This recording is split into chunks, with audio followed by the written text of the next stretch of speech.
I'm Amber Davies and welcome to Call to Stage. This is the space where musical theatre takes centre stage. From unforgettable backstage stories with incredible special guests to insights from my life and my theatre journey. We're leaving it all on the mic every single week, so let's jump in. Hi guys, welcome back to Call to Stage Gatsby Edition with me, Amber Davies. Now you're probably thinking, where are you? If you're listening to this on Spotify, I'm currently sitting in my London Coliseum dressing room. So if you hear any outside noises, it's can't be helped. Oh, look, there we go, dog. Don't know if you could hear that. Now, next to me, I have my ride or die of this whole experience for me. It's the world superstar Rachel Tucker. I will pay you later for that opening. Rachel is currently doubling up at the minute with Gatsby and doing a separate workshop, which can't be named. So this is the only way I could pin you down was in between shows. She just knocked on and woke me up from a sleep. No.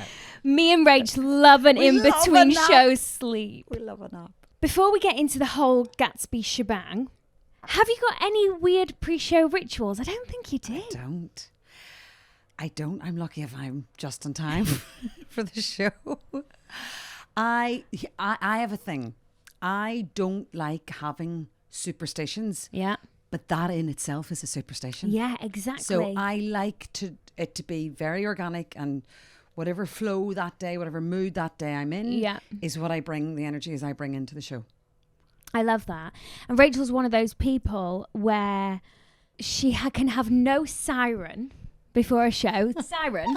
Yeah. And she is the most consistent vocal performer I've ever worked with. You see, the thing is, you know when people wake up in the morning and they check their voice? You know when people say, oh, do you check your voice in the morning?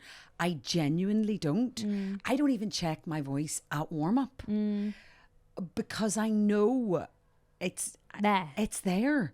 And if I get panicked, if I was to get into, again, like a ritual of checking my voice, or you would just worry yourself out of your own head. So I try not to.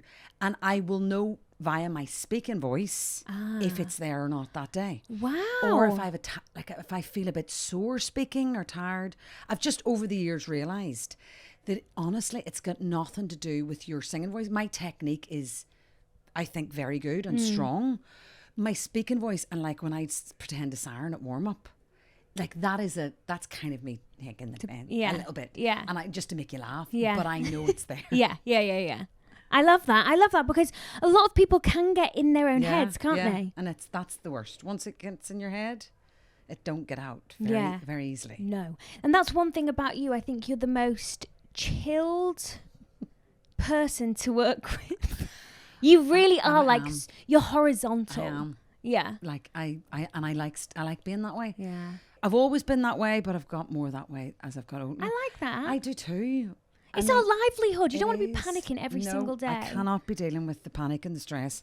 Now, maybe for like an outside concert, if it's a one night only thing, like that stresses me out. I will get stressed more with that. But once we've done 4 weeks, once I know what I'm doing, I'm usually chill. Yeah, I love that. I love that attitude. So did you train at the Royal Academy of Music? I did. You did? I went to the wonderful Royal Academy of Music when I was 21. I trained there it was a postgraduate for a year. I had the best 10 months training. I absolutely loved it. Got so much out of it. Yeah. Mary Hammond, she started the course. Don't believe she's there anymore. Karen Rabinovich, our acting, and Julie. It was just a brilliant year. Yeah. I met such great friends. In fact, I had 4 or 5 of them came to see the show on Sunday, and I loved it. They're great supporters. And that was 10 months? 10 months. Wow. Post-grad. So, from September to June, July. Yeah. And what made you want to go to the Royal Academy of Music? Well, I put it this way, I had been working professionally, but there was always this niggle, Amber, in the back of my head saying, but you're not professional. You haven't trained. I always wanted to go to training. In fact, I auditioned for Guildford School of Acting and I got in and I deferred the year. Okay. It was a 3-year musical theatre. I deferred it to save and to actually work. And it was my first show I ever did was Rent when I was 18 in Dublin. It was my first professional show. And that was before you trained? Yeah. It was my first show, 18. Got the half the English cast came over and opened it in Ireland, and they wanted half Irish cast, and had a great 5-6 months. Was going to go to Guildford, opted out. And then I found my friend who'd been to Royal Academy of Music who I was working with. She was like, you've got to look into RAM. It's a brilliant course. 1 year, in fact, I spoke to Pip Alien, the casting director, who cast me in Rent. And I said, this is what I think I'll do. I'm going to Guildford for 3 years. And she says, Rachel, you don't need to go. Don't do 3 years. Go and do a postgrad or a master's somewhere. Yeah. And I hadn't even got a A-level to my name. So no A-levels. A performing arts course I did in Belfast. And the Royal Academy took me in because of my experience. Okay. I had.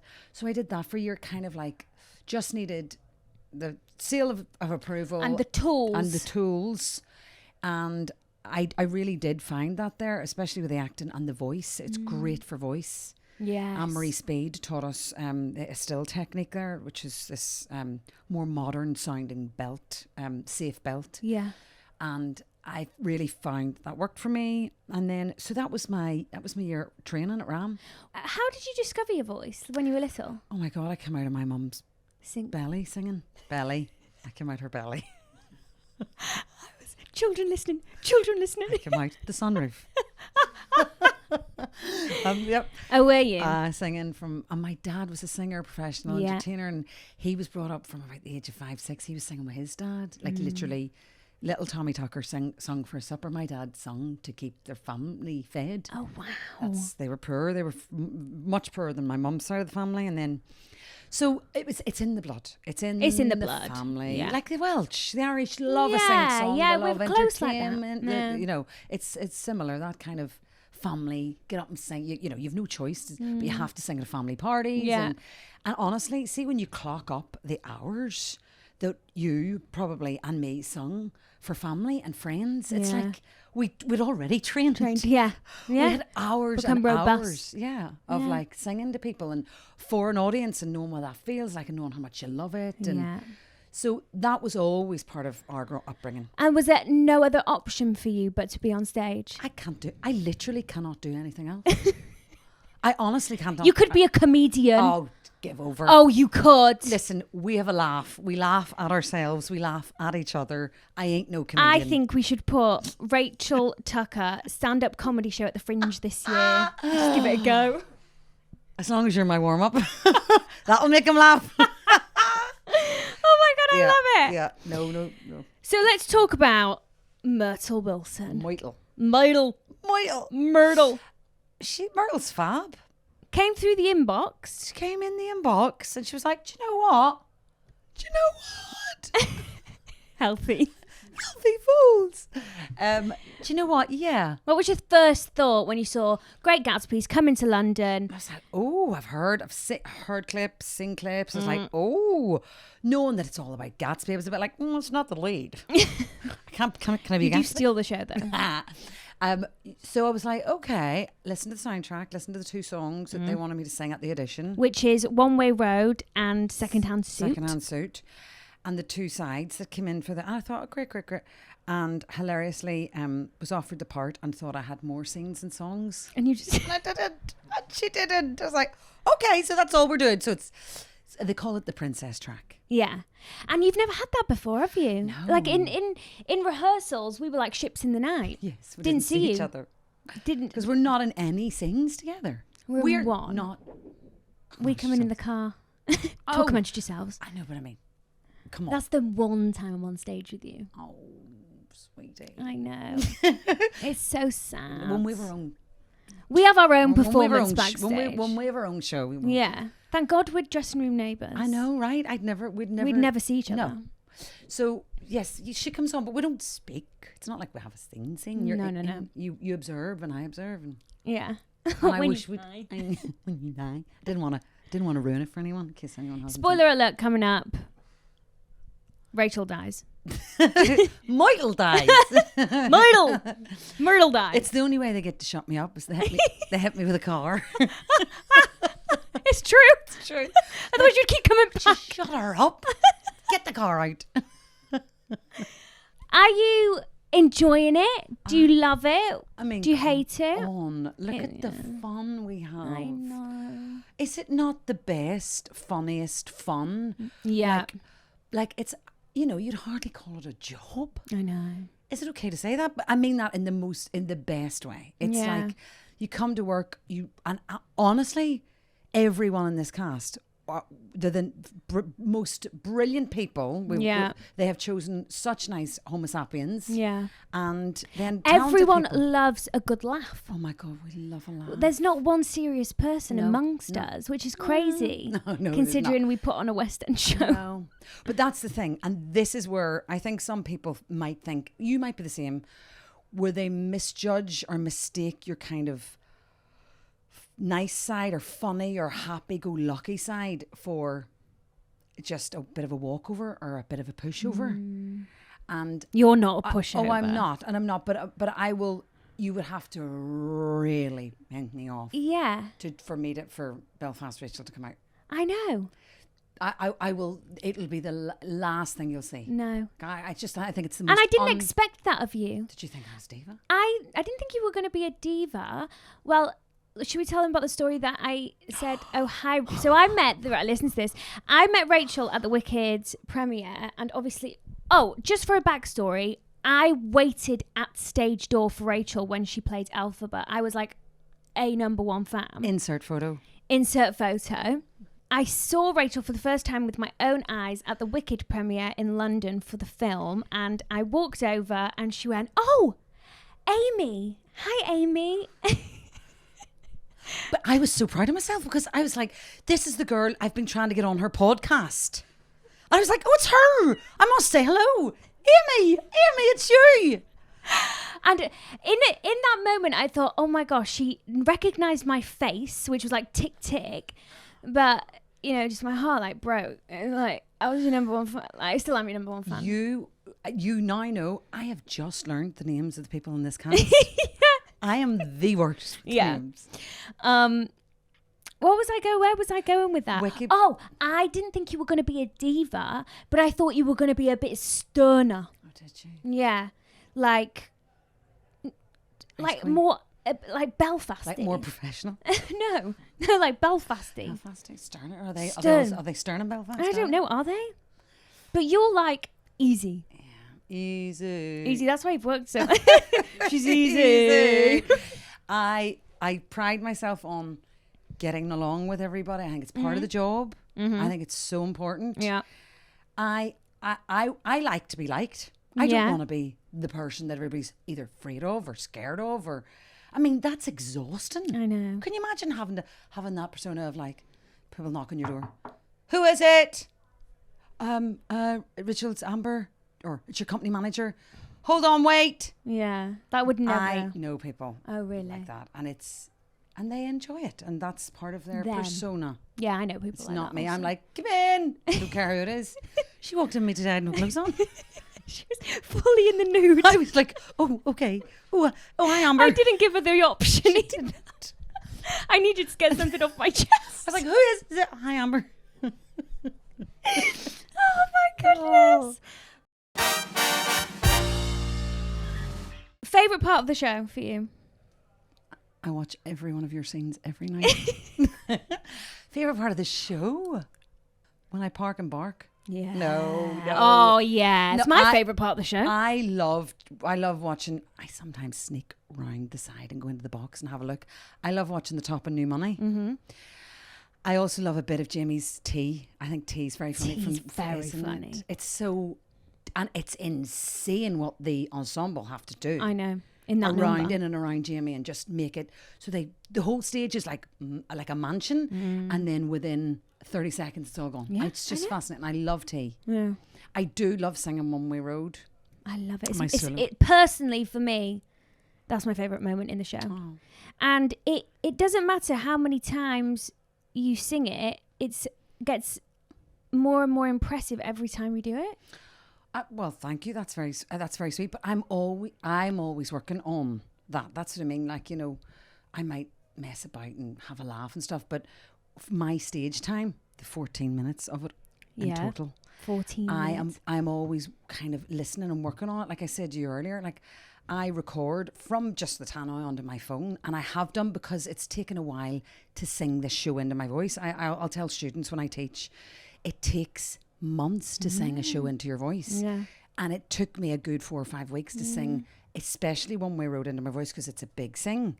So I will record myself, listen back and go over my notes and actually hear what it is I'm not doing or what I like or what I don't like, even though it's only on my iPhone, on my voice memos.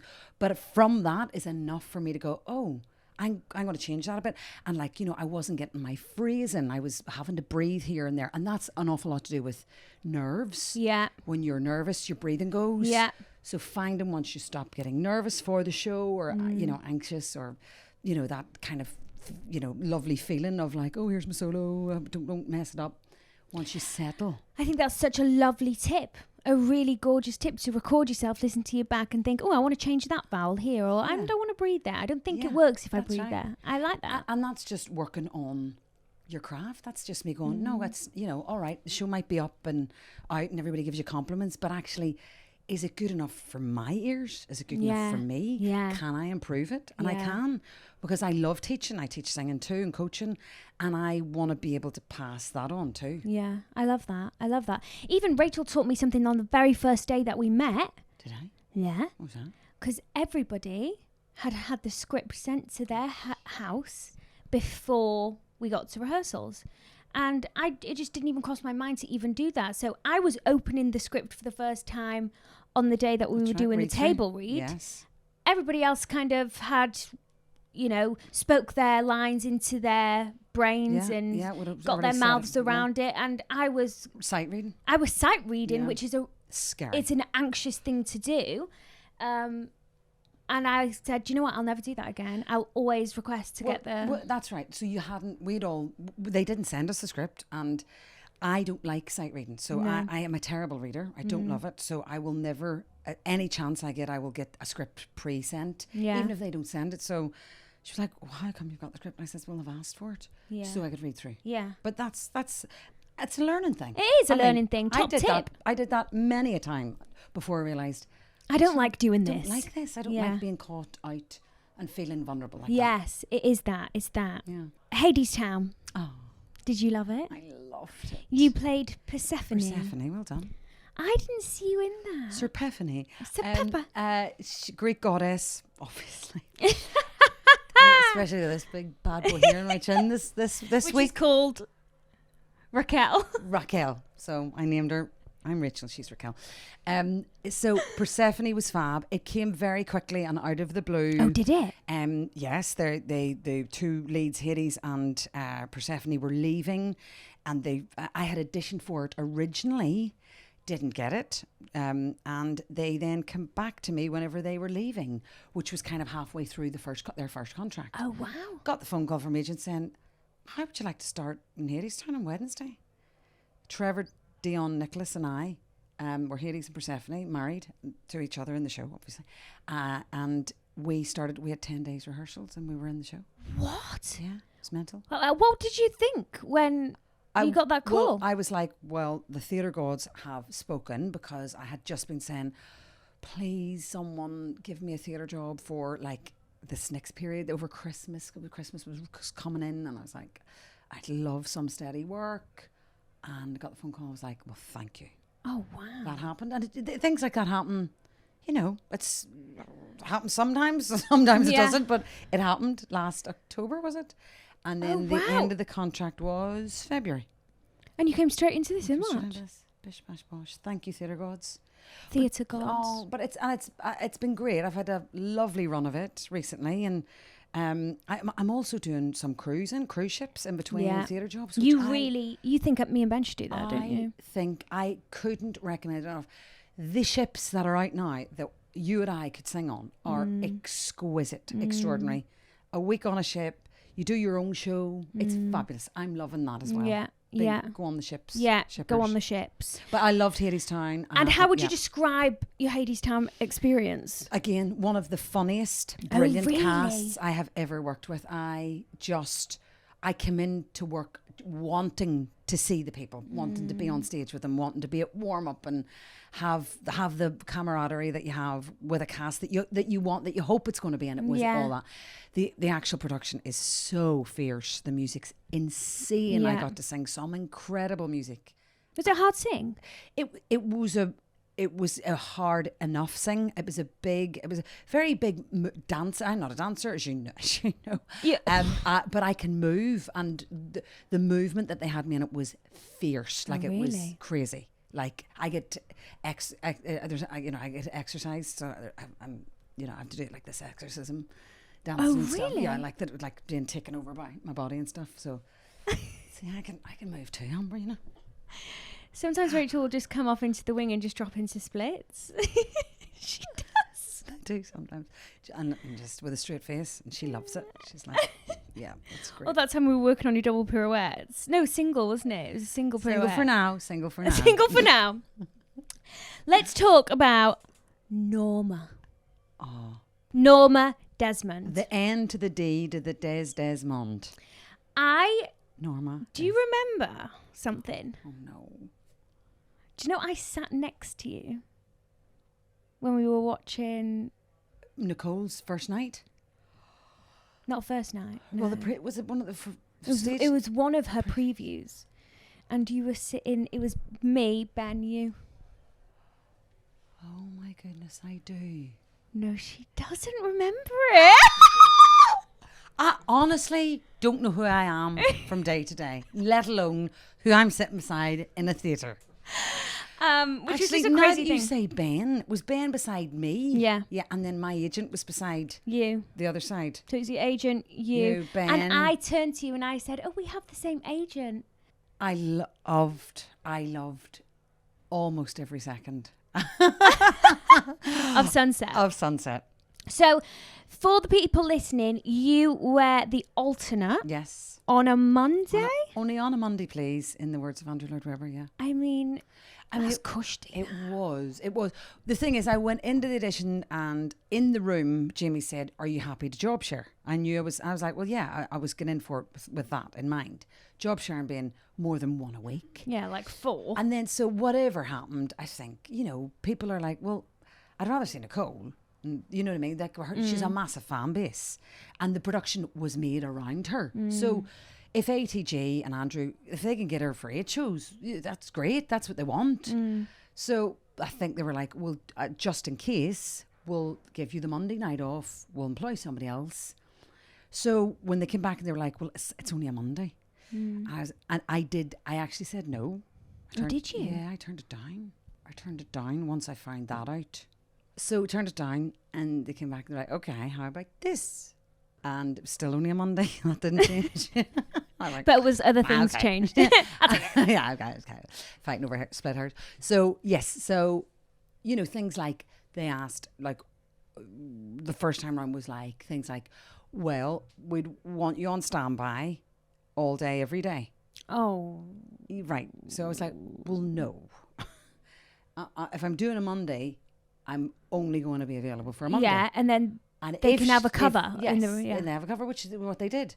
And then they were like, okay, fine, but you don't have first refusal. And I was like, well, I want a Monday and first refusal. Kind of little details like that. First refusal being if Nicole can't perform for whatever reason or doesn't, they come to me first to give me the option. Yeah, okay. So things like that we want in our favour. Yes, which was, yes. And what your agent would fight for. Yes, absolutely. They negotiate that on your behalf, and Yeah. So and it worked out, and it was a cushy job, but more than that, Amber, where me and my agent sat it could have been a gamble. It was a gamble. Sorry.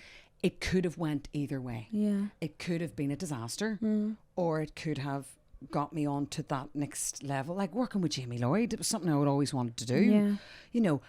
I'd never worked with Andrew Lloyd Webber. I'd never done one of his shows since the I Do Anything programme. Yeah. So there was lots of things that it was good for, could have been good for me, or I could have just been seen as Nicole Scherzinger's understudy and not done as good of a job as she, because she is insane. She is a beast and sings that score so brilliantly. So there were things that we really had to actually sitting back about as a career move. not just finer details like money or, you know, being in the theatre or not.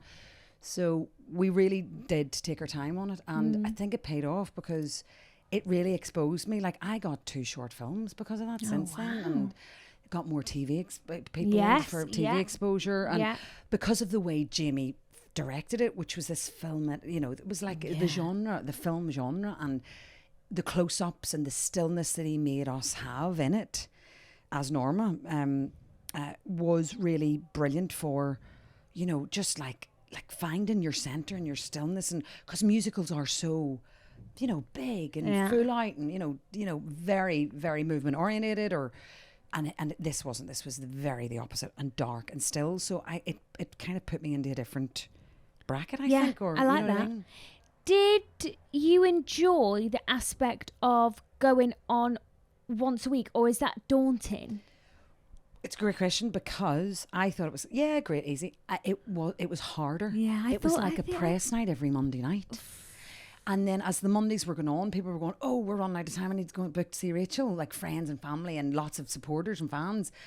Like, the first couple of Monday nights were not full, you know, so that was like, oh, breaking my heart. But that's fine, I don't have the same fan base as Nicole, and then the Monday nights it got to the point where Monday was so light, because it was my only night on. It was the only night that people could come and see me if they wanted to see me. So then I was like, oh my God, they're here to see me. Whereas before they weren't here to see me, they were just here to see the show. Yeah. And I just happened to be on. So that flipped it on its head, and then there was pressure there. And then every Monday night, every Monday I came in and walked through the show and sung through it myself on stage. Okay. So that I felt like I'd done it twice on a Monday. Yeah.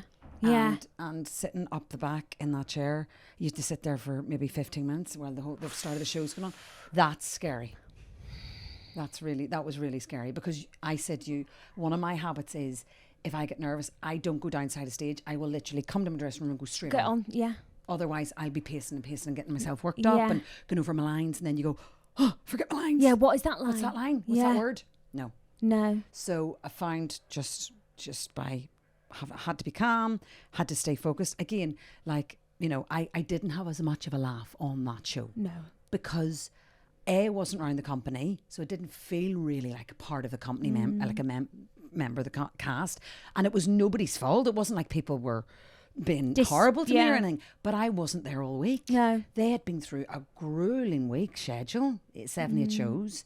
And then I show up fresh as a daisy on a Monday. Yeah. Hi, folks. And they're like, hiya, on their knees, you know. But thrilled to see me. But, you know, I was very much in my own lane in that show. And, you know, you said earlier it takes about 4 weeks for a sing to get into your voice. Into your body. Were you constantly adapting your Norma sing? Yes. So the way we get to do this, either twice a day, like today, you know, like if this was our first Thursday, in my head I go, good, I'll get another chance to sing this in tonight or find my way. I couldn't with Norma. So I would have sung it at home as well. Okay. Yes. But there's nothing the same. There's nothing like having a mic and being stood in a theatre and having that vast sound. Like, that's so helpful, having the amplification. I know. It's a different... Isn't it a different ballgame? Yeah. So finding that on a Monday night, you were, you know, every time. Difficult. It was like, here we go. Job. Hold on to your hats, folks. And just had to ground myself and anchor myself. And even words, scene work. If you haven't done it for a week, I'm terrible. If I'd been away for a week... Even from here, I'm like that. Me and lyrics are not friends. We are just not friends. I have to work at lyrics. I have to work at retaining those. So it was a real panic. But I loved. I really felt like, you know, unlike this or unlike the, you know, the other kind of, you know, parallel I can give you this is the start of every night of just before I was about to sing. Something has changed within me. When the audience are literally like, you can feel them sitting forward. Yeah. You can just hear a quiet atmosphere that they're just right. You've got the audience there. And it happens so rarely in theatre where you've got the audience there and it's in your control and they're waiting on you and the conductor's waiting on you and the band. And it's the most wonderful feeling. But it happens so rarely. Yeah. So every Monday night I was just like, I am taking this moment. I've got this. It's yours. It's mine. I love that. I love that. Original Captain Beverly Bass. Come From Away, West End and Broadway. Not original Broadway. The lovely Not original. Jane Clulla, but yeah, but you did go to Broadway, and you were nommed for an Olivier. I was indeed. Wow, was that your first nom? Yeah. What? Yes, my only nom. That is illegal. I'm How is it sorry. illegal? It is illegal. Well, it was my first original part. Oh, was it? Yeah. So, yeah, I think it is. In a West End musical, work could be nominated. So it came over to, it was a transfer. We opened in Dublin, the Abbey, and then it transferred. Which is perfect. Which was gorgeous, and it was so loud, and they loved it, and West End transfer. So, and here's the thing, Amber, I was so green to it. Like, I was sitting watching a thriller, a homicidal documentary on Netflix, and then my phone just went crazy going, oh, congratulations. I had no clue that noms were happening, or that this was the time of year when people get nominated. Oh, really? And it was just, it couldn't have happened any better. It was bliss, because I was like, holy, this is this, I've just been nominated for Olivier. And I had no idea it was coming. No, none at all. Did you know that they'd been in to watch? Well, yes, of course it's an original show, but nobody really talks about it in the building. It's not like they're like, we don't know when they're in or anything. Yeah. Also, it's a new show. Everybody knows that they're going to be in at some point. But also, we're all supporting cast. Yeah. We none of us were a lead. No. So it wasn't like, it felt like, oh, good, you had your eye, your brain on the kind of, oh, well, I'm supporting lead, or I'm lead. I could be. We were all supporting. Yeah. It was an ensemble show. Yeah. So I think the producers put forward us all for a supporting role. And they came along and they nominated me, Rob Hands, and Clive Carter out of the 12 of us or whatever. Oh my! So it was such a bless. I couldn't believe it. It was such a surprise. You know, in the rehearsal room for Beverly, did they give you a lot of creative leeway? Well, the show is very tight in itself, that literally, if a chair is off by a bit or a table, things don't work. Okay. So it's very technically tight. You can't move any of that. Now, when anybody asks me that question about any role, I will always approach a role like it's the first time anybody has ever done it.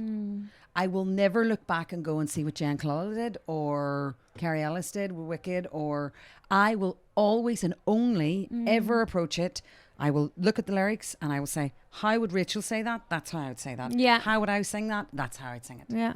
So in that regard, I had all the freeway, all the freedom I wanted and could have. Yeah, I love that. You know, and again at the audition, you know, they want to see what you're going to do with it. Yeah. So at the audition, that's when you kind of bring your bag of gold, your A game, and just go, that's what I would do with it. And that's another thing that I'll teach students. You bring what your vision is of that material to the audition. Then the director can go, oh God, she's really good at that, but now I can nip and tuck and tweak, and actually, can you do it this way? Yeah. And then hopefully you can take direction, and you can. Yeah. Would you say that was one of your favourite contracts? Absolutely, by far. That and Wicked. Yeah. Let's talk about Wicked. Let's talk about it. Wicked. So you were Elphaba in Wicked, West End, Broadway, 10th anniversary, and when you were pregnant. Also, it says online you're the longest running Elphaba. Consecutively. Yes, consecutively. So let me explain. So a contract at Wicked is, so you've got a month's rehearsal and then it's a 10-month contract. Okay. I think, if I'm not mistaken. So I then stayed for 3 contracts. That is, so you did 30 months? Yes. And the last 5 months I was pregnant with Ben. She was pregnant. You were going up. On the cherry picker. We call it cherry picker. The cherry picker. Colin the cherry picker. And every other week or every 3 weeks, they had to change the bar that goes around your belly. Because you were just getting bigger and bigger. Yeah, it's hilarious. 3 weeks before I finished, brand new set of costumes. 3 weeks before I finished. What, because I was like a tent. Although I wasn't really. I mean, I from the side, I was definitely pregnant. And in my last show, I popped up and helped my tummy. Oh, you know, when did Fiero comes you? out, I go Fiero, and then and it was as if, you know, look what we've done. Oh, really? It was really cute. I really clapped. Oh, really? Is that what you did? Yeah. Just like look what I've been baking in the oven while I've been in hiding. You know. Yeah. Oh my So gosh, I cute. didn't My know you last did matinee, that. Yeah.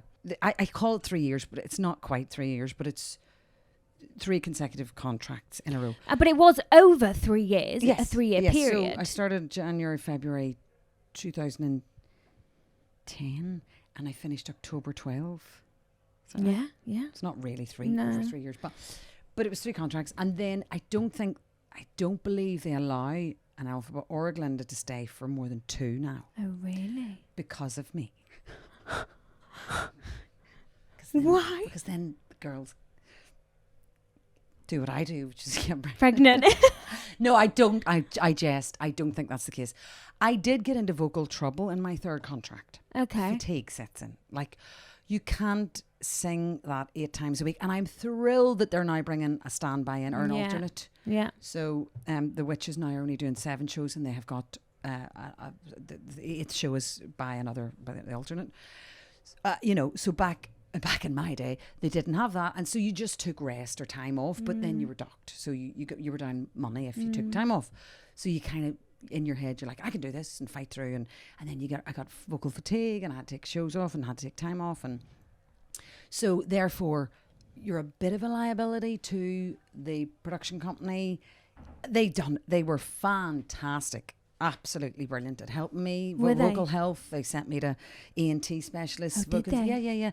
And here's the thing, Amber, I'm not sad that happened to me when it did, because by doing it and by hurting my voice and pushing myself when I was sick, I shouldn't have been on when I was sick, and I've learned how to manage my voice and how to self-care and vocal health. Yeah. And that helped me when I then went to Broadway.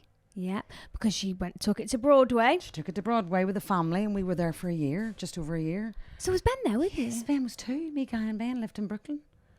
And I had the best year of my life. And you were there for a year? Yeah, over a year. How did I not know that? I didn't know you lived in America for a year. I'm not a boast. She's not a boast. I've lived in America for 4 years. Yes, because, you stayed there, didn't you? Yes, well, we came back, and then I did The Last Ship. I did Sting's musical, and then I did Wicked. So The Last Ship closed, which was the Sting musical. It was my first Broadway show. Yeah. Same director as Wicked. And through my tears, I texted him, you don't happen to want a particular Irish girl to play a particular green part on Broadway, knowing that I had done it in the West End for 3 contracts. And Joe was like, I'm on it. And within 3 weeks, he was out in my dressing room saying, I'll see you in September. And that's how I found out I was playing Elphaba on Broadway. And you were there for 4 years? No, I did 3. Well, I did 3 contracts in London, and then I did my year. 6, 7 months. Last Ship, original cast. Yes. Then we did Wicked For a year. for a year, and then we came back, and then I did a year and a half for Come From Away. Oh my goodness! So Ben was being to school. Ben did 2 years at a New York school. What? Yeah. So we have our green card, so we can live and work there.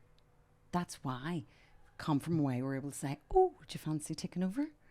And that's actually, we got our green cards because of Wicked on Broadway and Last Ship. That is absolutely incredible. And honestly, Wicked has given me more than just like 3 or 4 contracts. Yeah, I like know. it opened the door to America for me. I know. The green girl got her green card. Yeah. Simples. Green girl got A green card. And we went out and were able to live Was the American Broadway dream. always a golf room? Oh my word. So I sat 4 rows from the front and bawled my eyes out. Oh, Wicked the first year. Did I you? bawled my eyes out, like inconsolable. And the ushers were like, can you leave the theatre? And I'm like, you don't understand. I have to be in that show. You don't understand. And almost to the day, 9 years later, I was playing Elphaba on that same stage. That's fact. At the Gershwin. Yeah. Quickly, Go on. one word to describe your career. Unbelievable. Yeah. Like Belfast to Broadway. Wee girl from Belfast. Belfast to Broadway. Like no, like literally no words. I can't believe it's happening to me. Really? It's me. It's me. I want to quickly say, obviously, you met your husband Guy Yeah. when you did Tommy. Yes. I love that story. It's kind of just... Is it director? Slept with the director. She did. I did. After they worked together. After we worked together. Yeah, don't sleep with the directors on the job, guys. Don't do that. Don't recommend. And then I'll Do Anything quickly before we move on.